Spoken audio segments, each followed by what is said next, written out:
Good evening, ladies and gentlemen. We are here at the Pearl of Africa Hotel, just in time for the longest and possibly the most interesting holiday of the year. It is Easter. 4 days. Now, before you get into your Easter holiday, there are a few things that you must remember to do, and there are also others that you must remember not to do. How are you going to know what those are? Well, stick with us and you'll definitely find out. Now, this is your show. We always say that. If you want to follow us, our Twitter handles are at the bottom of your screen, and you can join us on Facebook. Not sure you want to do that right now because of the issues that are there, but either way, it's still operational, so you can go there. It is NTV Men. Welcome to the show, Taz. Thank you. Are you Taz or Taj? Oh my like gosh. Taj Mahal. Like, we've been talking on the phone for 2 days. And Yes. Wow. What not to do before Easter? Don't talk to a girl for 2 days straight, and not remember her name. because she's going to call you out on TV. And not remember her name. That's just wrong. No. That's just So the wrong. real question, of course, is how he has you saved in his phone, because that's what I want to know. By the way, how? Okay, now this show is about Easter. It's not about me. Fine, Okay. fine. It's So fine. Easter is about Yes. crucifixion. Welcome. to yours. Thank you. Yes. Son won't see a resurrection. That is Colin. We will just leave it there. Now, good to have you here. Now, before we start that, you know, today there's a red thing going on. Eh? I thought you actually came to my window and you spied on me this morning. I'm like, you have the red pants. Did you? What about Colin? He's wearing a red shirt too. It's actually, that's me. I haven't been talking to her for 2 days. You're just saying. Spied Yeah. on you, spied on her. Yeah. It's like a So, chain. joint spying. So now that's worrying. But anyway, moving on swiftly. There's quite some red I can see. Yeah, it goes even in the watch. It's very smart. I like the way you've coordinated your colors. It's rare to find a guy that, Trust you know, me. so I That's so appreciate metro. that. I just want you to know that I've noticed you. Thank you. Do appreciate. But not in like a, oh my No, god. you don't have of to course you quantify can't it. be It's okay. And that's how it went Back to sideways. Easter. Back to Easter. Now, and I'll start with you, Back Colin, to because you seem to be focusing in the wrong direction. Now, Easter is arguably the longest holiday of the year. Now, before we went on, you were talking about it, saying that you believe Easter should just be a period when you just chill, just unwind, just stay at home, lock yourself indoors. Yeah. But what about friends and family? Yeah, my friends and family have all, So the thing about Easter, I mean, obviously there's the cultural significance of the holiday. But what happens is, if you think about, and maybe in Uganda it's the wrong place, I was going to say people work so hard. Then I remember that between the start of the year and now we've already had 6 public holidays.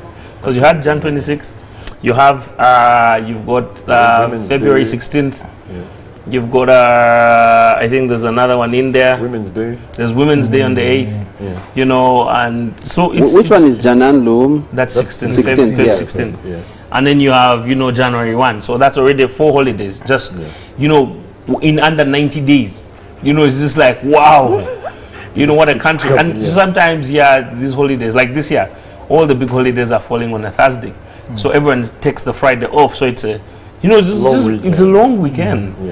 The holiday is important. I think that it's an important time to unplug. A lot of people but also you see, because a lot of people go back to school in January and February. So Easter is the first time people have a semblance of some money. They're sort of just getting back on their feet from that December hangover of overspending. So they're finally getting back. It's almost like how the year begins for some people. And it's coming to the end of Lent. So everyone who's been fasting, they're just coming back into they're resuming all their vices. And so it's sort of like a rebirth and people coming back to life. I personally generally I don't like to be in places where there are a lot of people. It scares me. I have, you know, my personal fears about it. And so during times like that, I like to do stuff that's just good for me. So I'll travel, get in the car, go somewhere quiet, you know, go shoot some pictures, photography, or just sit at home, just quietly, just be patient enough to sit at home that weekend. Because you never know. What? Who you might meet that drunk uncle who is going to ruin the entire... No, because you could be... So the danger of the city is that you're being responsible, but you don't know if Albert is being responsible. So you're taking all the right turns, but maybe Albert is stunned and is lit, and it's 12 a.m. Yeah, and Albert is turning into you. So is this? So I generally like in situations where I can't control all the outcomes, I'd rather control my outcome, which is where I am and my presence and what I do. All right, great stuff, Albert. It's been a while. Welcome back. Yeah. We'll not say what you've been up to, but yeah. I think that what you wanted to say is who he's been up to. Moving on swiftly. Yeah. I mean, Easter. What is your ideal way of spending a long holiday? Well, this long holiday, I'm a church boy. So, of course, certain things have to be in place. You have to be sure that you have to sing on Easter Sunday, on Easter Monday. So, if you don't sing on those days, it doesn't happen. Yeah. Because I'm in the choir, the best choir in Uganda. So, Okay. Christ the King Church. All right. Yeah. Great stuff. church choir. Church boy. Okay, So, moving on. moving on, swiftly. moving on. Yeah.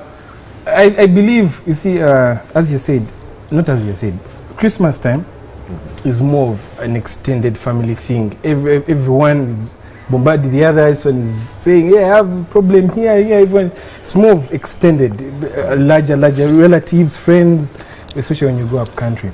I believe Easter is more of intimate. You have that nucleus, even if there are two or more relatives, but it's more of nucleus. So you spend time with your family. Yeah, that's an ordinary Easter. I don't believe in doing so much of spending, because you have to forecast as a man, my friend. You spend in Easter. Okay, you have enough time to save up, but hey, man, you've just come from spending, and you've been spending on people who don't even care about you in Christmas, and you spend on people who care about you in Easter. By the time you reach June, you're starting to beg guys on the street. Preparation Yeah, to spend again. To spend again. So, I don't believe in spending a lot. But then doesn't that come down to planning? And Because you don't have to spend. no, you see, let me tell you, it's not about planning, Peter. Look, you go, let's say if you travel up country, have you planned for whoever is going to come and ask for 10,000? You don't have to give them. No, but if someone, let's say your godmother comes up to you and says, hey, Peter, you say, I don't want to give you. So I see what happens in your part of the world. Yeah, People man. just live like animals in branches. No. Even if you plan, because You can't say I'm not going to help people. What is that? Because you're not helping them. Then don't go to the village. Then you stay out stay there in like your an room, orphan in your with room. no people. Yeah. If you don't want to help anyone. Okay. Before I don't know what is up with the onslaught on me. Just come from But Chris, Yeah. your ideal Easter, and I'll tell you why. Clearly, when you go to the village, so what I've established is these two gentlemen want like a quiet Easter to run away from all those guys who are going to ask them for stuff. Shouldn't we be able to plan our holidays and say, look, even if I'm going to the village, this is what I'm going to spend. The moment I've spent it, I'm sorry. So I know that there's a thing about going to the village for holidays in Uganda. I don't know who started it. We found it here. It doesn't look like it's going away. It's what we do. But I like Because I actually like Kampala is I- empty during Easter. I like to It's because think the about. Westerners have left. Ban. I did not say that. No, but I like to think about the reason for the holiday, the reason for the season.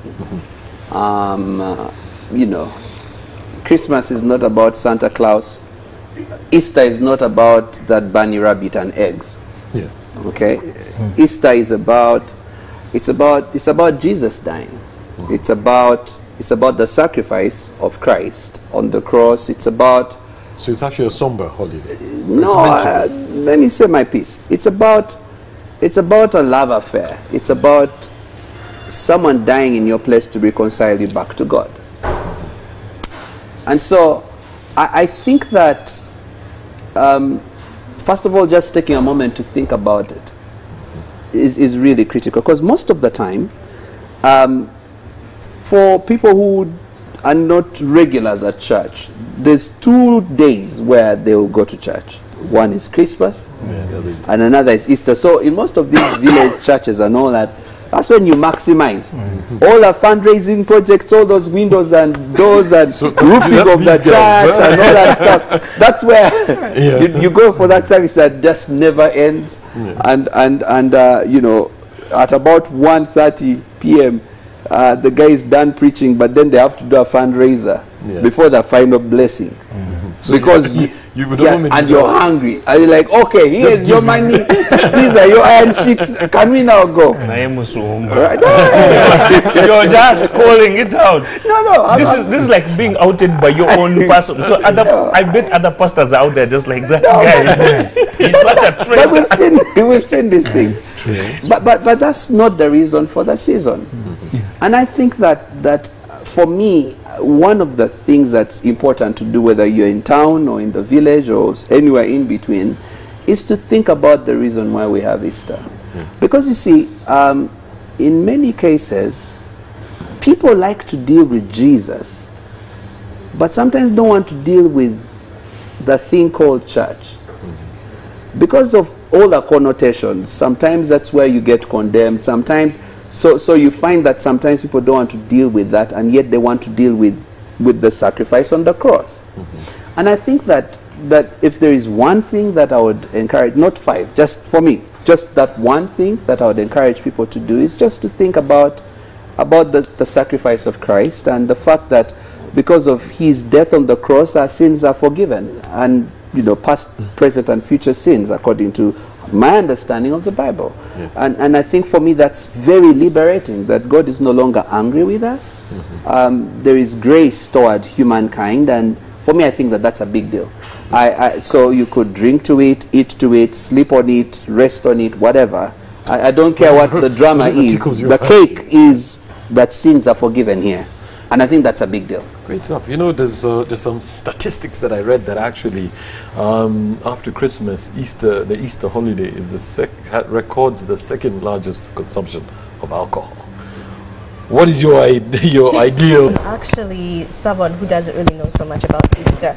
Growing up in a Muslim background, it's not something that was so emphasized in the household. So I'm actually learning a lot from you guys about Easter. Me, it was just, in fact, it was just last year when I realized, oh my gosh, I've been saying Easter Palm Saturday, but it's Palm Sunday, unless all of them are Palm. You know what? Let me just stop there. So how did you experience it? Did you have Christian friends, family, not really. neighbors? It would just be like a chill day at home. You just do whatever. She doesn't socialize with Just infidels. That's hard. As you were saying, yeah. So yeah, and I also don't go out so much. Generally, long holidays. Ever since New Year's, when I was punched in the jaw and my bag was snatched, I was like, it's time to put this to a rest. So long holidays are just times for me to just sleep. Reflect on your punch. Yes. Reflect on my punch, like happy has That's kind of double-edged. Which punch are we talking about?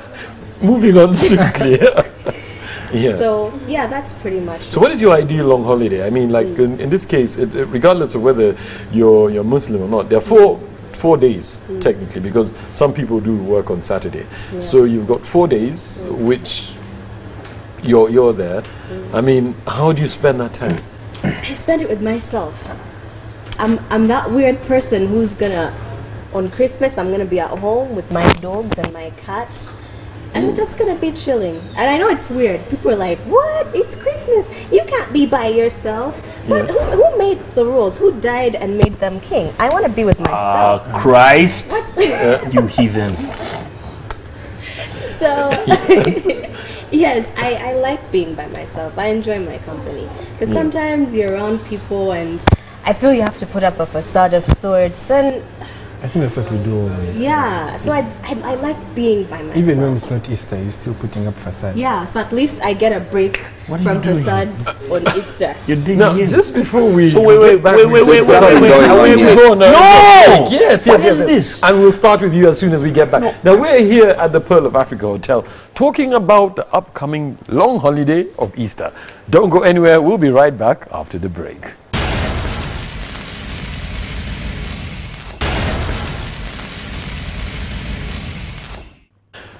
I'm sure Albert has a few secrets, but we'll get to that. Colin. I was going to say, Chris, sort of, I know that we know why the reason for the season is, and that's Easter. But perhaps maybe you could sort of lead us into a slightly older story that surrounds the Easter period. So sort of like the Passover, which sort of begins the whole Easter. So the Thursday is the Passover celebration. And where is that from, and how that sort of grounds the whole holiday? Well, I think if you read all the way back to the Old Testament, children of Israel getting out of Egypt, it's a super brief version. God tells the children of Israel, slaughter lambs and put blood on the doorposts, and when the angel of death is passing, anyone in a home or a house where there is blood, they'll pass over, so they will not be killed. So it's sort of like a prophetic act that is speaking about a lamb that is slain for the sake of those that, in other words, a lamb died in order for people in the house to live and survive. So from that day, in the nation of Israel, Passover is established. Okay, and so Jesus was actually arrested, killed at Passover, and so it was sort of like a prophetic thing to say that he was the lamb, the Passover lamb. Okay, for all humanity. For all humanity. Or for so all for all humanity, for whoever believes, at least according to what the Bible teaches, right?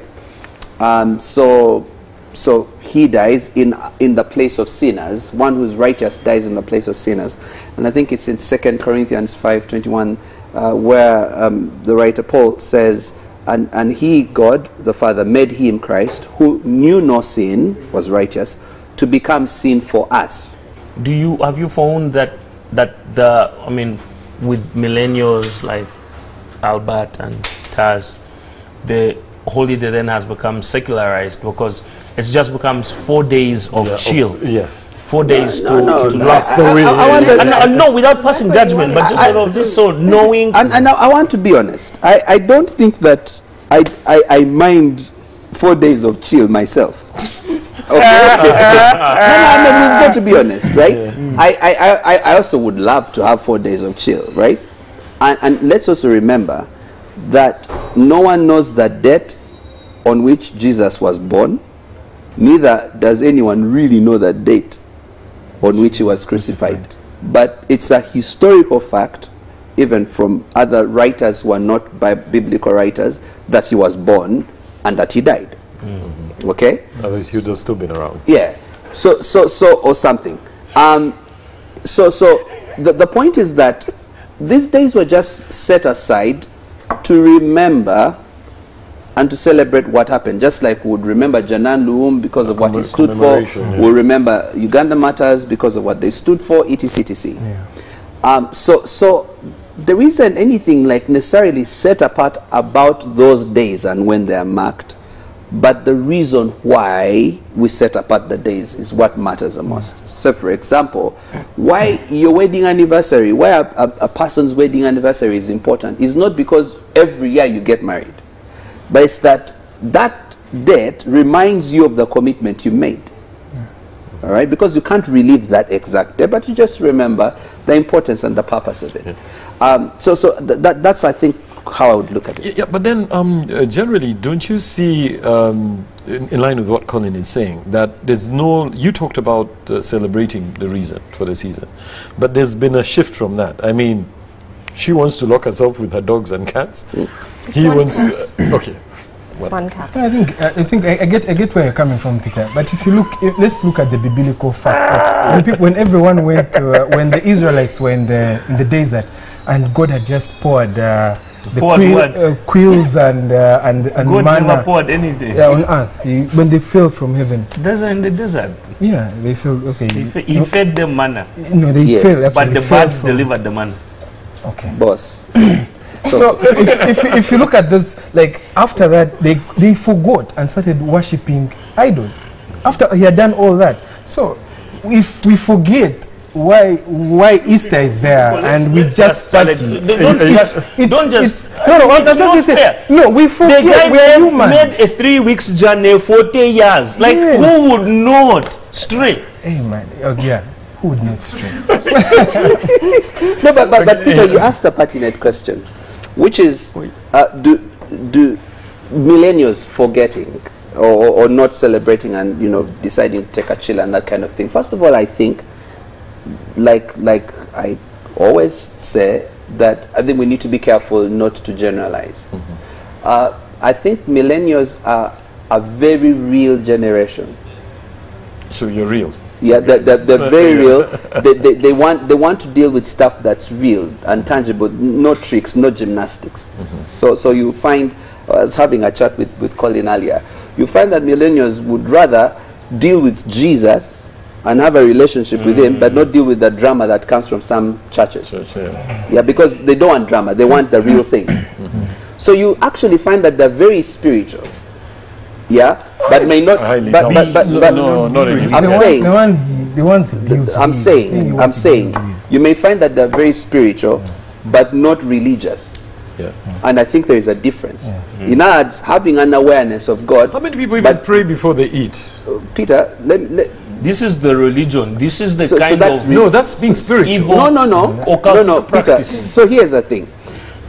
Religion, I can get into habit and form that expresses or convinces you that I have a certain relationship with God, but that's not really real. But if I look like I have a relationship, and you could find someone who does not look like they have relationship. I mean, they probably look like Colin. Okay, right? But you find that they're actually deeply spiritual. Because it's a thing. Peter, suck on that. Yeah, because it's not about the externals and doing the outward signs and symbols or praying loud or things like that, but actually having a relationship with God and acknowledging what Christ did on the cross for you. So I don't agree that millennials have thrown out the meaning and the purpose of Easter, but they are rejecting some of what churches does. You know, churches would like you to speak a certain way, walk a certain way, and stuff like that. And they're saying, no, I don't want to deal with that, but I like Christ, but not the churches. Question: do you feel judged? Do I feel judged right now? No. No, not right now. I mean, generally. So why are you going on the defensive? Okay, it's not like I tell everyone, hey, I don't know nothing about Easter. Is it Palm Sunday or Palms? Because like I said, I'm at home, just chilling. I don't really take it as such a big deal. And like I said before, I'm just getting so enlightened from here. I'm especially listening to you. So thank you. I also know, listening to that just tells you, kind of tells it also depends on your background. Yeah. Because for her, it's, man, a chill is a chill. For me, if you don't spend time, if I don't call my mom or I don't call up my brother or get to meet them, then man, you've basically wasted that holiday. You've basically just been useless. So with my background, you have to be. So you have to go. He sings in the choir. You have to be. You have to be. So you sing in the choir not because you want to, but because you have to. He loves to. I love to sing. Come on. So it's a celebration. It's like being in the best TV station, NTV, and you say, I just be NTV is just no man. This is the best time in Uganda. Come on. No, but sort of like growing up, I remember you'd have like carols on Thursday, and then you'd have church on Easter, Friday. The concerts, the carols are for Christmas. Okay. So you'd have like a concert on Thursday. You've been schooled. I know. Yeah, real quick. That is, I was schooled by a Catholic boy. Yeah. And then you'd have, mass on Friday, and then you'd have church on Sunday and church on Monday. And I think it's just so like when you add all those hours, that's a lot of time listening to the priest. That's a lot of offertory money.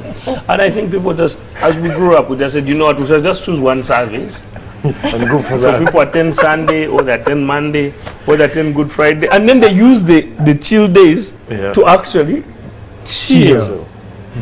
Now, I'll tell you what.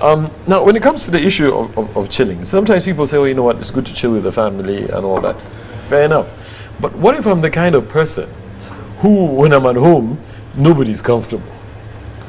And so shouldn't I then just go out? So what do you do to your people at home? You wear red trousers. No, I mean, all of us, and at least most of us, when we're growing up. says the man in the red shirt. Well, that's manageable. Now, I mean, a lot of us when we're growing up, I mean, our dads were the kind of guys who, when he's at home, yeah, it's not enjoyable. But when he's not there, it's cool. So if, in my case, my dad was a very strict guy. If I would be told that during Easter he was traveling, that would be the best Easter I'll ever have. But Peter, you know, again, having come from a background where, unlike some people, from when I was 10, I wasn't living with my dad. I've seen the other side of not having a father around. Yeah. And I'm also a dad. I've got a 12-year-old and a 9-year-old. And I think that we can change that story. I think that as guys, we can reject the story that says that when we are around, we spoil everyone's party. Because actually, contrary to that thinking, is our kids really want us to be there. The truth is that you would have hoped, if your dad was not as strict as he was, you'd have had time with him. But so you don't have to then rewrite that story. I think we can write a different story. And I think that there's a difference between, so there's two extremes, usually, ditch-to-ditch thinking. You know, you can have a very aggressive person or a very passive person, but there's something in the middle where you have an assertive person. They're not aggressive, they're not passive, they're assertive. You are firm with some grace. And I think that it's possible for men to be strong, but also be graceful, so that we are approachable by our loved ones. And for me, and I think that's so important. Yeah, and I think that's so important. Yeah. But where do you draw the line? I mean, because this is a situation where you can't also be too approachable. Very many times, there's some people who say, like, where your kids are concerned, you should be friends. Then the others who say, no, your child is a child and is not your friend. Peter. It is such a shame that you have lived all these years with this template in your mind. I'm just throwing it out there. No. Like this, again, every time we get to stuff where you can apply yourself, you can stand out, you just go back and bring your P2 education. Men can be tender but tough. Men can be strong and loving and still be firm and still be fathers. Because approachability, for example, it's if you think about the homestead, it's not just your wife. It's the people who live with you. It's your children. It's people in the neighborhood knowing that that person gives wise counsel. They will sit down, they'll listen to you. And that's good because it makes you a great member of the community in which you live. It makes you also a person who can counsel family members, not necessarily people in your house, but extended family. And people can do that without necessarily taking advantage of you. Question is, and you'll have to get back to answer that as soon as we get back from the break, are you generalizing? Because we're all not the same. We all have different strengths, we all have different weaknesses. Now we're here at the Pearl of Africa Hotel and we are talking about the long holiday that's coming up called Easter. Don't go anywhere. I know you want to go for your Easter, but just hang on there. You'll be going there very soon. We'll be right back after the break.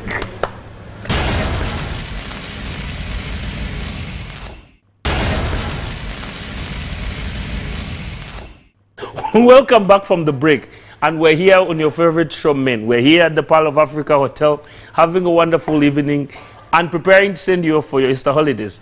We want to hear from you, so find us on our social media handles. They're all under here. You see them there. Find us on Twitter. Find us on Twitter. The hashtag is NTV MEN.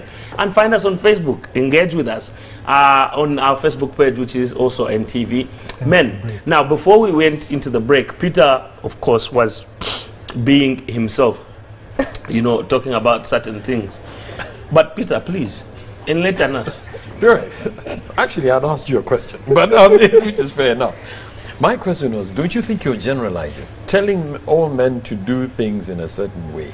So for a long time, as society evolved, men did things a certain way, which is why a lot of, this is what Chris is talking about, expectations. Men are expected to be distant and unapproachable because they don't want to be okumanyira. They don't want people to have kamanyiro for them because they feel, and I don't know how to, familiarity is the English word, but sort of they use that as a power distance, sort of to create distance between them and children, so children wouldn't get too close to them. Often it was, I think, in my assessment, was sort of to avoid embarrassing moments, because if a child was too close to you, they could ask you an embarrassing question that you couldn't answer or that you didn't know. So it sort of created that distance. But if you think about it now, today's father the expectations are quite high. And it's okay to say no, or it's okay to say I don't know, which wasn't necessarily the case for most fathers. So I think that I'm not generalizing, but I'm saying it's okay to have a new template, a template of men who are aware and are self-aware and are sensitive, but approachable and good. Just before we get you, let's hear from the lady. Thank What you. do you- I almost put my hand up like... Okay, good. What do you expect from a man over this long holiday? Okay, I'm trying to understand what he's saying, but I also think... In other words, you're not making sense. That's Taz, not carry what I on. meant. But I think also, like, being self-aware, to some extent, it has to be taught. Some men just don't know how to express themselves. They don't know how to express their emotions. I mean, I don't want to give the example of my dad, because he might watch this and be like, you know I love you. And I don't know, but... You've just given the example. Okay. We're filling in the blank spaces, so you better come out with Should I it. just go on with it? But like sometimes, like for him, he gets home and he just asks, is Taz home? Or is Mariam home? Because that's my other name. Taz is a nickname. And then after that, that's just it. He doesn't talk to you. He can't sit down and, you know, ask about your day. He doesn't want to get to that emotional point with you. So it's this distant relationship. And sometimes I just think he doesn't know how to do it, because I don't think he was taught. It's something that needs to be taught. You see, the fathers of them days, our fathers, not you guys. They want our fathers. See, they didn't really have any competition in terms of who would nurture or teach or whatever, or groom a child. Those days, you'd know, if I'm not good, the mother is there, the aunt is there. Right now, the social media, if you guys are not careful, your children can learn a lot. They can be fathered by YouTube. You know, they teach you, how do I go on, what do I do on the first date? And you know, there's so many things on the first date, and you know, and they're not good stuff. You know? And Peter, I think for me, one of the big issues why I'm a big fan of dads getting back home and being relevant to their children and in the home. My wife wrote a book called Precious Ones. How many books have you guys written? Well, we write. Soon the 12-year-old will have their... No, but she wrote a book called Precious Ones, and in the book, one of the big points she makes is that when you're dealing with your child, whether it's disciplining them or whatever, one of the things you need to think about is how long are you going to live? If you're thinking you're going to live, you know, you sire a child at maybe 21 and you're going to die at 25, it probably doesn't matter how you behave, because you're going to be here a short while.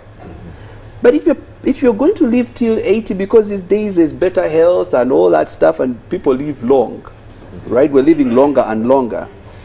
If you spend the first 25 years of life with this child, and you are mean, you are a terrorist, you are unapproachable and all that, and there's no relationship with you, and then this child gets a chance to get out of your house and is now their own person, but you have up to 80.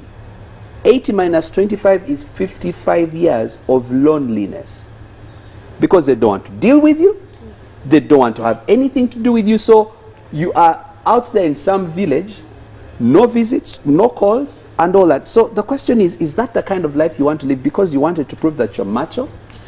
So for me, I think... Is there a place for being strict? No one says don't be strict, Peter. That's why I think the word assertion, it's about... Okay, let me explain it another way. You have steel, right? You're firm, but there is grace around you. Yeah, and I think that's a thing that fathers need to learn to do. that you can be able to say no without causing World War III. In the house. In the house, you just say no. You just say, no, don't do that. And helpful if you say why, right?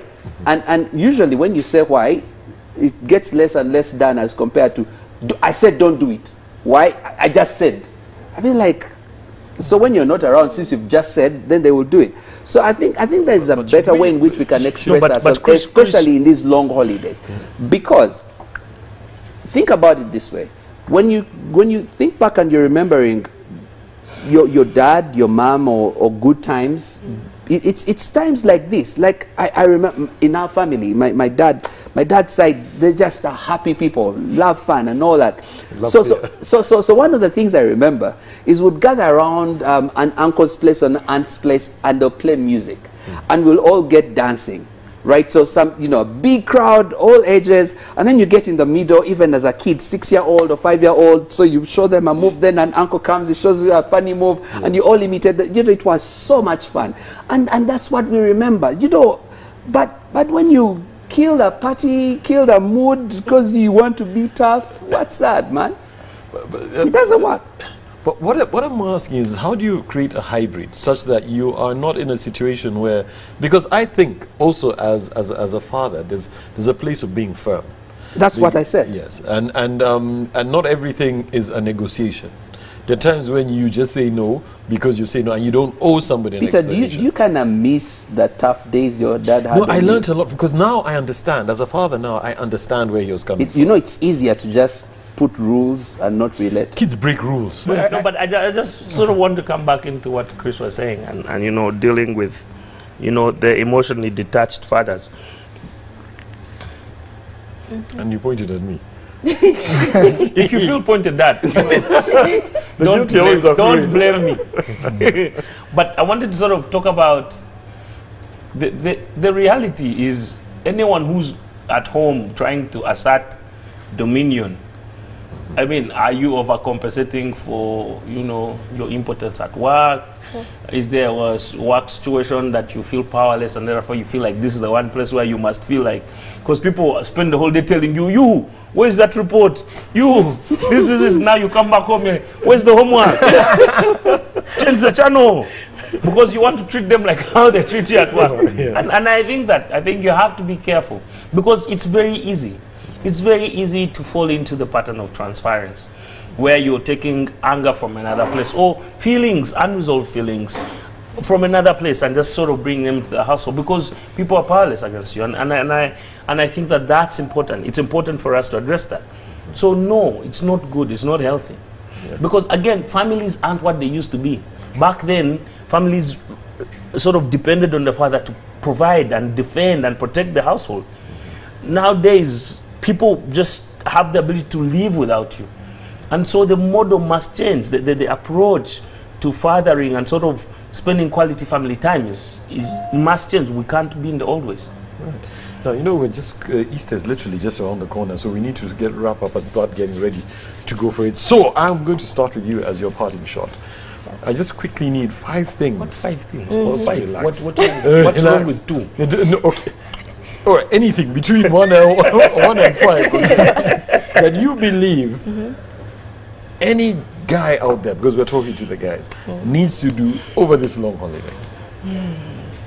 Men need to learn how to do things with grace. So maybe this is a time to tap into your feminine side. Maybe do something nice for your girlfriend. Spend time with your mom. And like I said, tap into your feminine side. Could make you softer. And if you're a father, it could maybe make you a better dad too. All right, great stuff. That's what I think. Oh, but your parting shot. Well, first of all, don't make promises during this season. You can make promises for Christmas, because there'll be so many people be like, I forgot. But Easter, people will remember. So don't make promises during this time.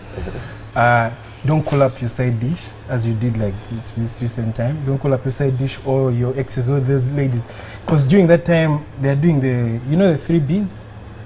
They are broke, they are bored, and they are begging. So, man, just spare yourself.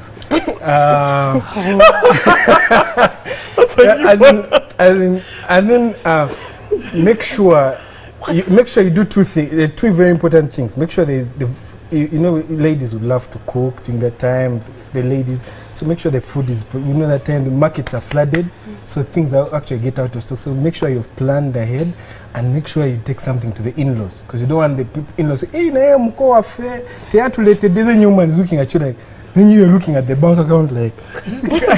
So that's what I would say. Plan, and plan some more. Christoph, Colin. Yeah, stay away from the 3 Bs. That's a new one. I know, right? I'm just like, these millennials. I mean, I think that find time to do some self-loving. So read something and enrich yourself, take care of yourself. Some self-loving, just something that's good for you. Because it's rare to get, and if you think about it, I work, 360 days a year. It's rare for you to just get 4 days, just straight back to back that you can. Yes. 1, 2, a personal favorite of mine is sort of getting away and sort of reflecting on how the year is, sort of Q1, 90 days, how are we tracking, on the things that we wanted to do, on the things that, what are we setting up for the rest of the year. I find it to be a good time to do that. And of course, the 3 Bs. You stay away from the 3 Bs. But finally, I think that in sort of thing about the holiday, and even though now I'm not very religious, I find that, and which is why, I was asking Chris later, you almost have to go back to where it all started. I find myself sometimes going back to that original story, the grace of the Passover, but then the grace of Easter, because it's all both outpouring of grace, to survive, one night and be favored and live to see the morning, and from that to be set free to go forth and begin a new life as an Israelite, but then also come back and 1,000 years later survive another, be set free from sin and go out and experience a different type of grace. So you sort of want to think about that sometimes and just think, you know what, no, we're not doing so badly as a human race. He doesn't really need to talk. I'm really shocked that coming from. No, I told you, people can be spiritual but not necessarily religious. Yeah, this is case in point. All right.